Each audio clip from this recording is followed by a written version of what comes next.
احنا في كاس العالم باذن الله بنسبه تتخطى 80%.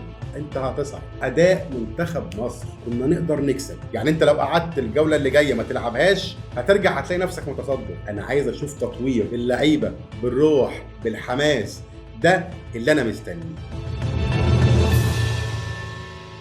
طبعا قبل ما نبدا حلقتنا ما تنسوش نصلي على النبي عليه افضل الصلاه والسلام، وندعي لاخواتنا في فلسطين يا رب انصرهم، اللهم امين. في البدايه هنتكلم عن مباراه منتخب مصر طبعا النهارده امام منتخب غينيا بيساو، ولكن انا عايز اقول لك ان المباراه او الاداء منتخب مصر في الشوط الاول كان سيء جدا، اما بالشوط الثاني فكان متواضع.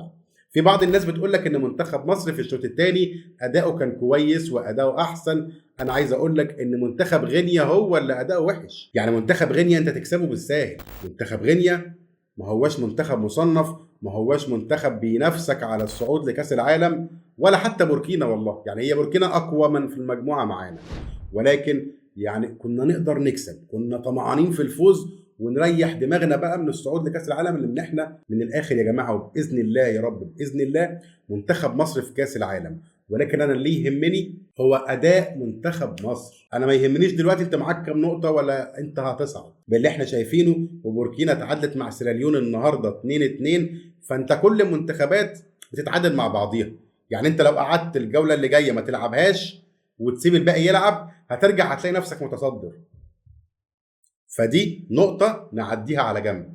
احنا في كاس العالم باذن الله بنسبة تتخطى 80%، ولكن الفكرة في الاداء. انا عايز اشوف تطوير، انا عايز اشوف اداء كابتن حسام بقى بافكاره بقى بخططه بقى بمفاجآته باللعيبة بالروح بالحماس، ده اللي انا مستنيه. انا النهارده طبعا مصطفى محمد اتعرض لاصابة، نتمنى له طبعا السلامة، ولكن امين اوفا لما نزل وابراهيم عادل كمان لما نزل انا ما حسيتش بوجودهم، ومستني اعرف رايك في التعليقات.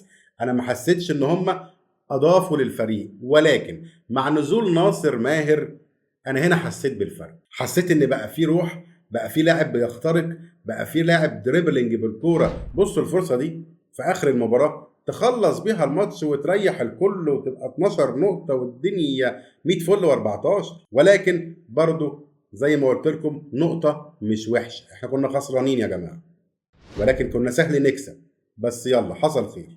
حتة مصطفى فتحي وان هو سخن وما نزلش، لا ده في كلام بيتقال ان صلاح رفض التغيير. لا يا جماعة ما تحاولوش تطلعوا فتنة، وما حصلش الكلام ده.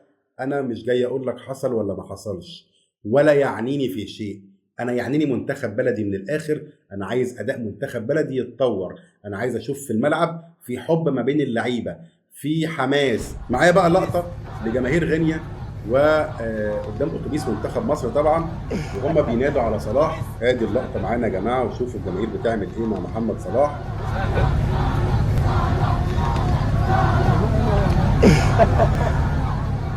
اللعيبه لما ترجع باذن الله هينضموا بقى لسباق جدول الدوري ومنافسات الدوري وضغط المباريات، والاهلي هيلعب مباراته القادمه ان شاء الله يوم الجمعه الساعه 7 مساء، الجمعه القادمه باذن الله قبل عيد الاضحى اللي هيكون يوم الاحد. كل سنه وحضراتكم طبعا طيبين وبالف صحه وبالف سلامه دايما يا رب. وطبعا انا حلقه امبارح اللي ما شافهاش انا كنت قلت فيها مده غياب وسام ابو علي هيكون قد ايه مع النادي الاهلي. نتمنى له طبعا العوده سريعا. كده حلقتنا خلصت، ما تنساش تعمل لايك واشتراك. اشوفكم دايما بافضل صحه وافضل حال. شكرا لكم، سلام عليكم.